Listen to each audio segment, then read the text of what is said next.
and welcome to part 4 of my series, How to Play a Ukulele in 10 Easy Steps. Just before we get stuck in, it was mentioned to me by quite a few people since these videos are going around the world, is there any way they could have a plug for their ukulele group? Well, absolutely, why not? We're a big community at the end of the day. And the first one to be featured today is the Sandy Ukulele group, as you can see here. And if you want to check out more about them, they do have a website. The website is www.sandyyukelelegroup.com.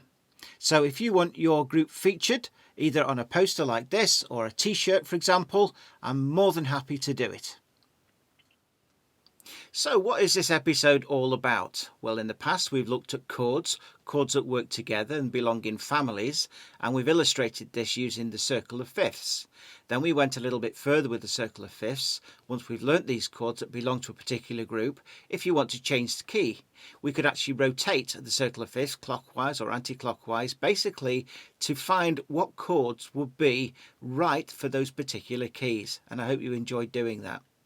So what we're going to do today is learn how to link from one key to another, because it's all right having the chords for these various keys, but how do you actually transpose musically from one key to another? And that's what we're going to start with today. So one of your sheets, the title of it actually says link chords from C to G. Okay, now it could be anything to anything, but I've just decided to do C to G. Now, how does it work? So if we're playing in C, like this, and we get to the end of our song and we think it just needs to go somewhere else, okay? So what we need to do is transpose it, and typically you would go up one tone, okay, or 2 frets. So we would be going from C to D. So you could say, well, let's do this then. So we're going... it's coming up now. 1, 2, 3, 4.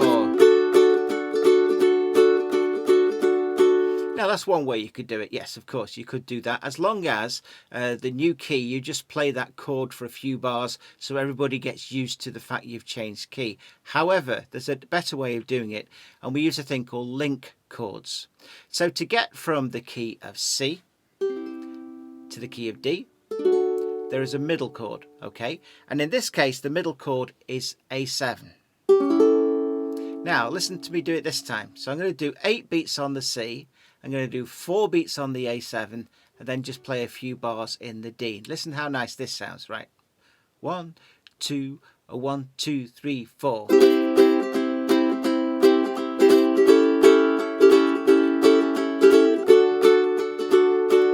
It just works, doesn't it? It takes you into the next key.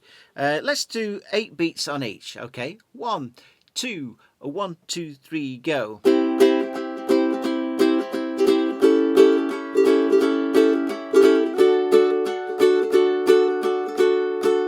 Okay, so that's one suggestion. Now, what if we want to go from D to the key of E? Okay, again, we could do a similar thing. We could start with D. And then when we're ready for it, just jump to E. And as long as you play that for a few bars, people will get used to the fact it's changed key. But it's very difficult if you're singing a song to actually put those extra 2 bars in, because everything will go out of time. So what we need is a link chord again. And in the case of going from D to E, our link chord this time is going to be a B7.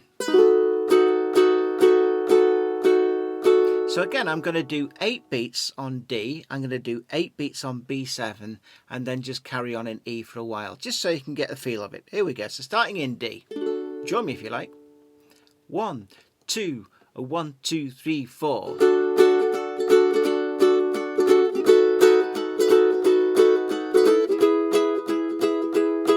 Doesn't that sound nicer than just going from... It's too quick of a change for me. It needs that little passing chord, and in this case it was B7. Let's carry on. What's the next one? So if we want to get from the E to the key of F, okay, so we're going to go from there to there. Okay, so our link chord in this particular case is going to be C7. So should we do the same thing? Do 8 on each and just see how that sounds, okay? So going from the chord of E, 8 on there, 8 on C7, 8 on F. Okay, here we go. 1, 2, 1, 2, 3, 4.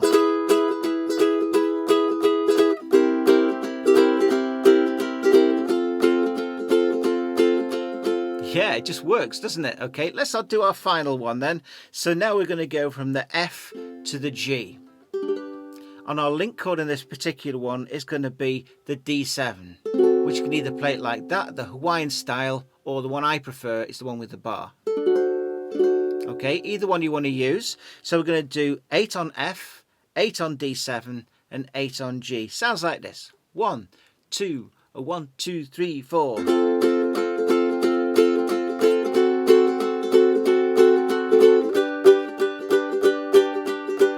Wow, brilliant. I'll just do it again with the other D7 just so you can hear it.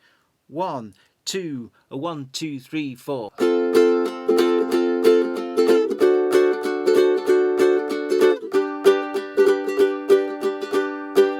So there you go. So what we should do perhaps is just do a little sort of sequence playing all these chords in order, just so you're used to the actual link chord that goes into it. So why don't we do 8 beats on every one of these chords. So starting from starting from C, going into A7, into D, B7, into E, C7 into F, D7 into G. And let's do 8 on each one. Here we go. Starting with C. 1, 2, 1, 2, 3, go.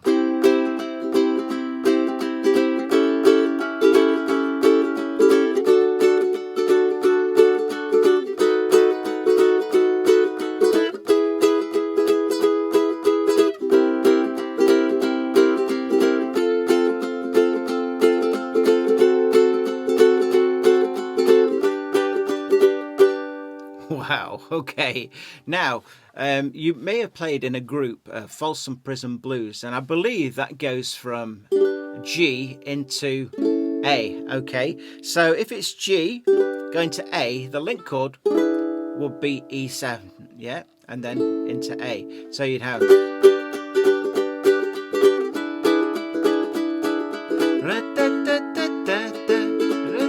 Yeah, so there's the little link chord to do it into A. So, as I mentioned in previous lessons, the circle of fifths is such an important tool and it can help us with finding out what these sort of link chords are. Now, the way it works is you don't look at the key that you're in now, you look at the key that you want to transpose into, okay? So, let's just say, for example, it was the key of A. You want to go into A, like we did with Folsom Prison Blues. Look at the one to the right of it, or clockwise, going clockwise, and you'll notice that that says E. Okay, now with a link chord, we always turn it into, I prefer to do a dominant seventh. It just sounds nicer to go from a seventh into another major.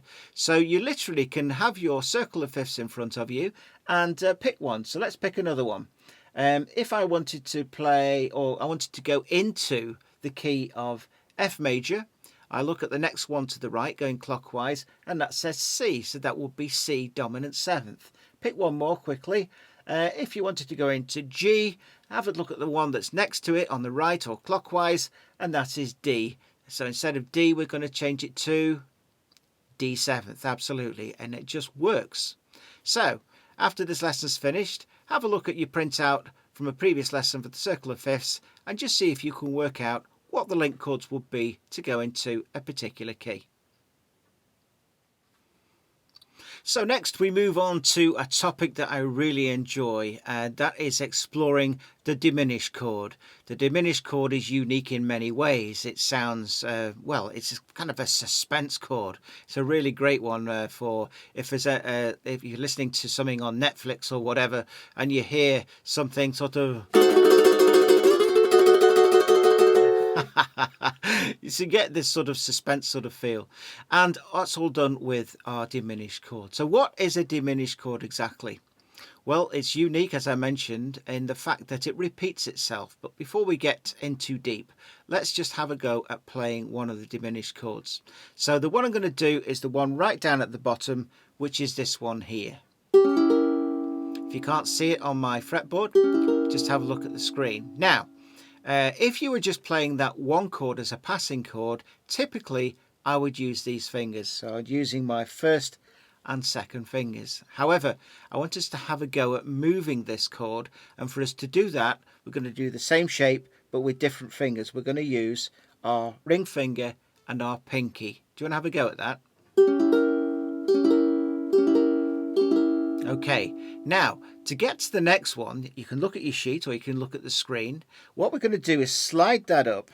So basically we got an E minor seventh, but we're going to put these two fingers on as well. So as I say, look at the sheet or look at the screen. And there is another diminished. Okay, then if we go up one, obviously we've still got a diminished because we're covering all four strings. So we have a movable chord. So that could keep going.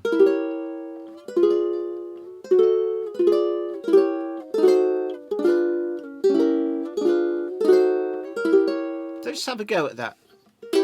Just play around in different places. I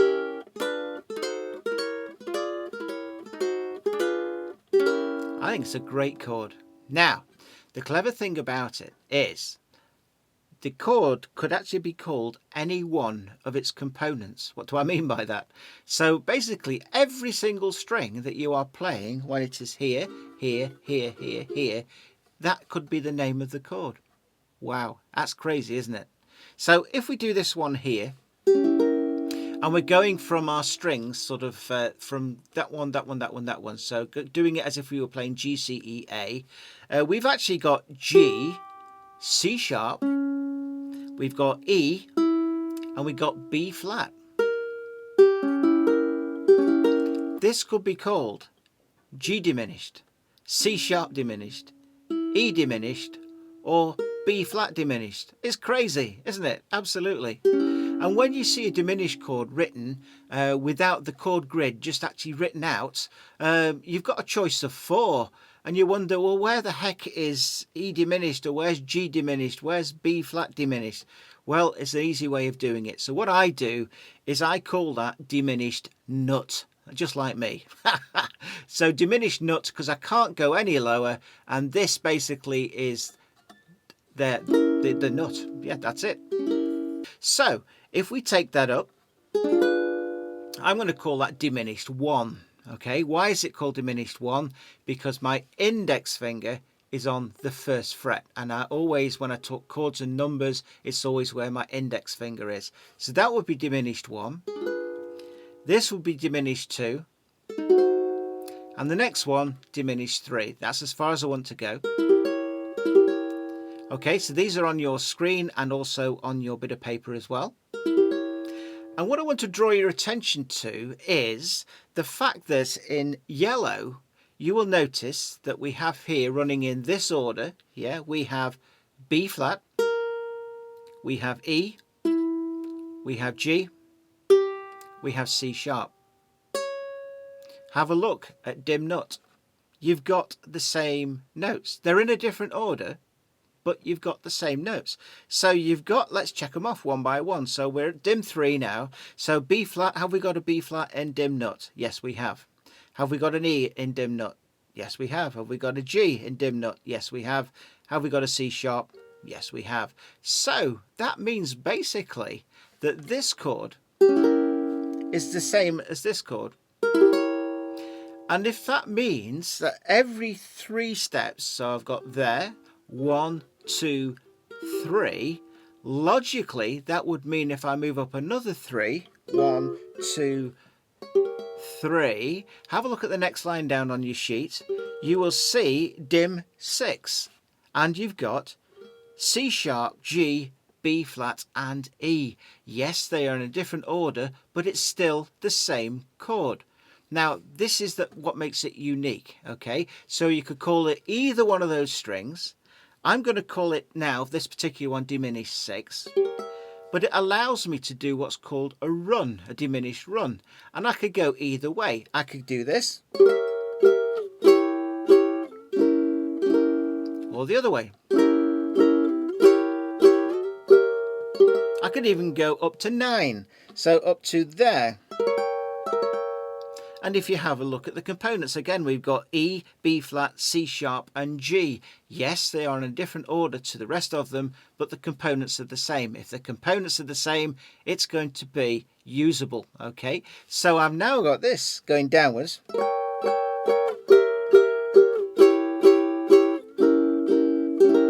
Now that is something that you need to practice, because that is so impressive. If you get a chord such as that, and it goes on for 8 or 12 beats, rather than just staying here, 1, 2, 3, 4, 5, 6, 7, 8, 9, 10, you get the idea. Why don't you do this sort of thing?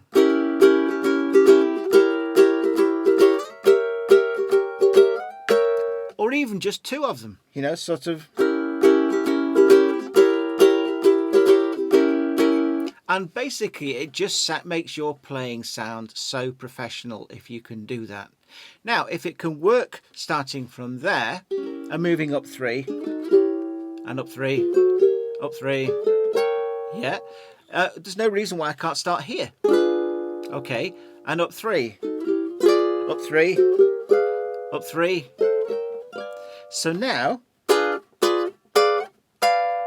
wow, and there's no reason why I can't start on 2 and go up 3. 1, 2, 3, 1, 2, 3, 1, 2, 3. Wow, how clever is that? Now what I'm going to do now is kind of stop talking and give you some examples of pieces that use diminished chords.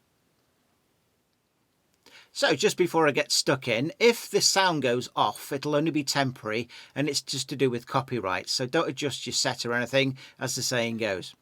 So the first demo I want to do is from George Harrison's My Sweet Lord, yeah? And you've got this lovely sort of...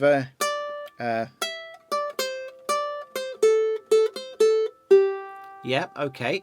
And that goes between the chords of C and A minor. But after it's done it a few times, it actually uses the run which we've written down on the second line, which is dim 9, dim 6, dim 3 and dim nut. So exactly what you've got written down, I'm going to play for you now. But first, let's play those first 2 chords just so you can get the feel of it. So we got this. 1, 2, 3, 4.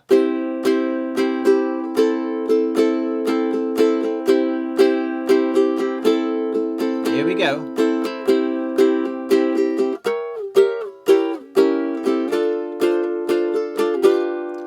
Wow, let me do that again.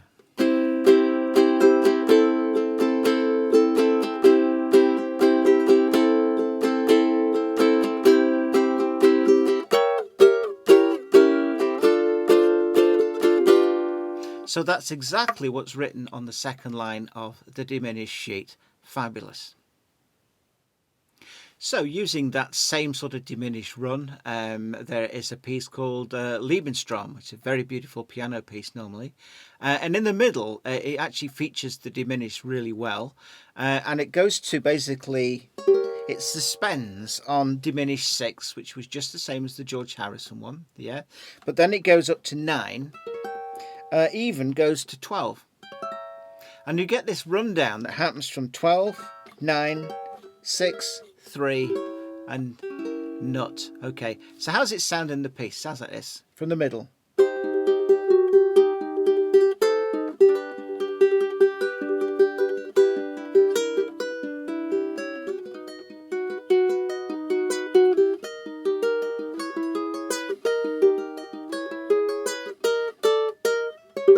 There's a suspension, and then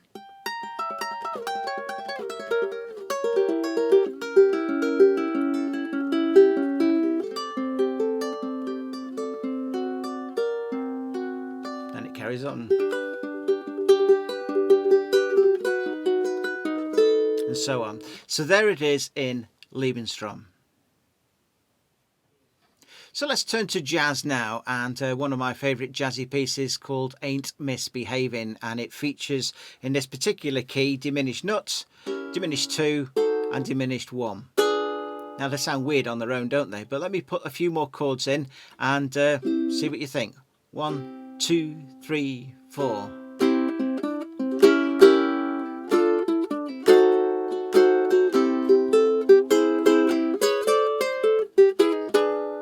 Did you spot them? So there was one right as the second chord. There's a diminished nut, yeah. Now I've used those fingers this time instead of those fingers because my next chord is going to be D minor and it's just easier to get to there. And then, so there we go. So I think the fifth chord there is diminished again.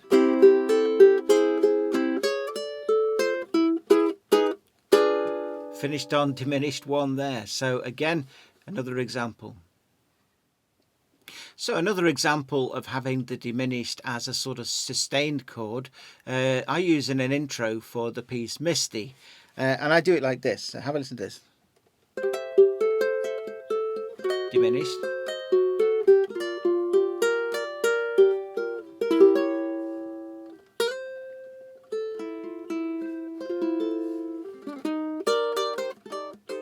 And so on. Okay, so what did I do there? So I went from the minor 7th to a diminished to minor 7th and then sustained diminished 3. All ready for that. So again, another diminished. Another one of my favourite tunes that has a sort of jazzy swing feel to it and uses the diminished chords is a piece called Someone to Watch Over You, or Me. I always get that wrong. But anyway, it goes like this. So we got...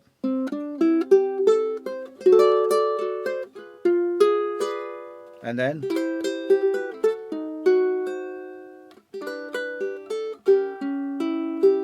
So we've actually used 4 different diminished there. We used it there. We used it there, and we used it there. Okay, they sound odd on their own, don't they? Doesn't sound musical at all, but if you put them in between other chords, have a listen to this.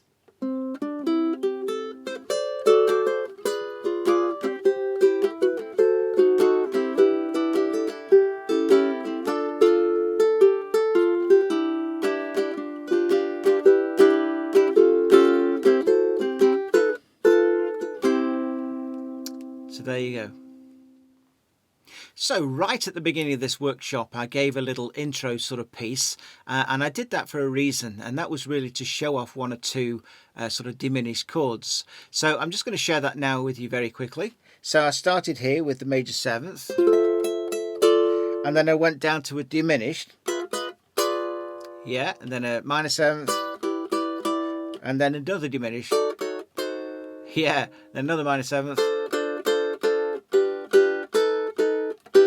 And now I'm going to do a link, and I'm going to do what's written down on the second line of the diminished page, which is dim nut, dim 3, dim 6, and dim 9.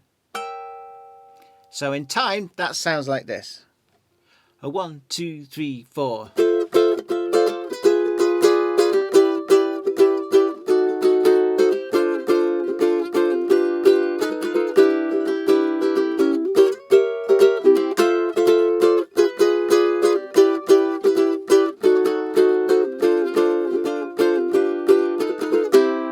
And so on and so forth. So I hope this has been an insight into a couple of things. We've looked at how to do passing chords to get from one key to another. We've referred once again to the circle of fifths, and please have a look yourself as to those passing chords, how to actually work out how to get to a different key. And finally, we looked at the diminished chord, showing some examples of pieces that have them in there. I hope you found this useful. Now, if you have, look out for the next one, and the easiest way to do that is if you subscribe to my YouTube channel. You will be notified when the next one comes along. Okay, they are free of charge. Oh, by the way, there's also a thing called a notification bell. Once you hit subscribe, hit the notification bell as well, and then you will be notified as soon as the next one in the series comes out. There is another thing that I offer, which is a ukulele learning community, and it's called Ukulele Shortcuts. And literally, I've got people from all over the world, from New Zealand, Australia, America, Canada, as well as the UK. And it's just fabulous that the fact that I will upload 3 to 4 videos per month. Each one of those videos is about half an hour long. But what's great is now I'm up to probably 65 videos, which are there waiting should you wish to join. But I've got 35 to 40 videos of what people, patrons as they're called, actually have sent back to me, which is fantastic because then I can share that with the other patrons, with their permission, of course, and it does feel like one big community. So if you want to find out more about that, have a look in the description below. Once again, thank you to Sandy Ukulele Group for sending me their poster, which is fantastic. Don't forget, if you want to send me your poster or a t-shirt maybe showing your group name, and I'll also give your group a plug as well. So until the next one, you all take care. Let's play out with what we did at the intro. Here we go. 1, 2, 1, 2, 3, go.